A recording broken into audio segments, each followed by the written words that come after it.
encourager la lutte des Gilets jaunes. Ensemble, nous y arriverons. Le franc CFA, comme on l'a dit, c'est ce franc-là, cet argent-là, cette monnaie-là qui bloque l'Afrique.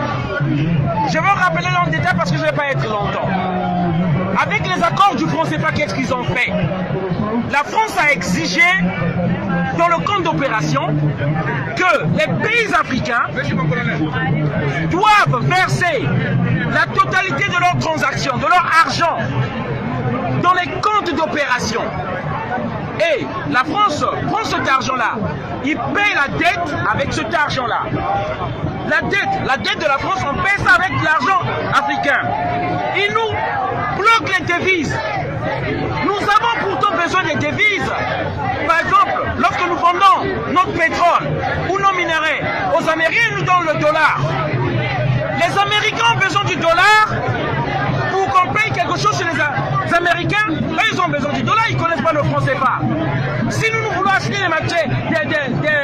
des matériels agricoles, des tracteurs, on doit le payer avec les dollars chez les Américains. Or, notre dollar est bloqué par la France. Ce qui fait, jamais nous nous industrialiserons, jamais on évoluera, jamais on achètera ces tracteurs-là pour industrialiser l'Afrique et faire développer l'Afrique. Voilà le problème. Ça, c'est encore un des problèmes juste que je vous explique.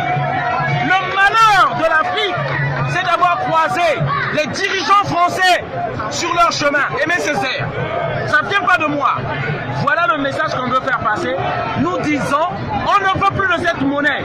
Macron a dit au Burkina Faso soi-disant que ceux qui veulent quitter le franc CFA peuvent le faire, mais c'est un mensonge.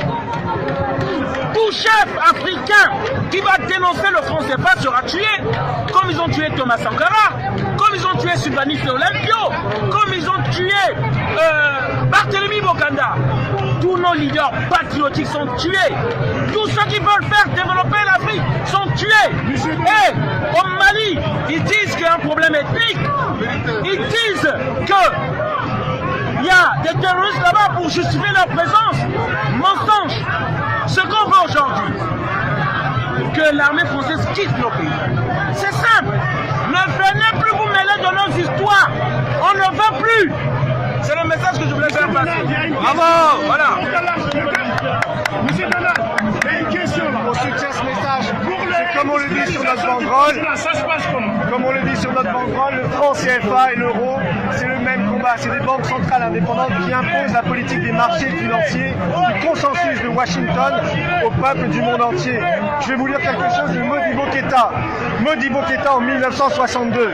Dans quelques heures, mes amis, la République du Mali disposera de sa monnaie nationale, 1962, ayant seule désormais cours légal et pouvoir libératoire illimité sur l'étendue du territoire. Mes chers collègues, aussi loin que nous remontons dans le temps, l'histoire nous enseigne que le pouvoir politique s'accompagne toujours et nécessairement du pouvoir de battre monnaie, que le pouvoir monétaire est inséparable de la souveraineté nationale, qu'il en est le complément indispensable, l'attribut essentiel. Pouvoir politique et pouvoir monétaire ne sont donc à dire vrai que les aspects complémentaires d'une seule et même réalité, la souveraineté nationale. Voilà ce qu'on disait dans les pays africains en 1962. En 1962, on a perdu 45 ans. On voit le résultat aujourd'hui. Le FMI, la Banque mondiale ont joué la politique monétaire de ces pays africains qui sont parmi les plus pauvres de la planète.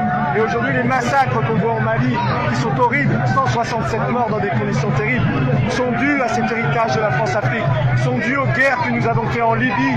On a déstabilisé un pays complètement stable. Voilà, juste pour terminer. Donc on rejoint le combat de notre ami pour la souveraineté monétaire. Le franc CFA et l'euro, même combat. Merci.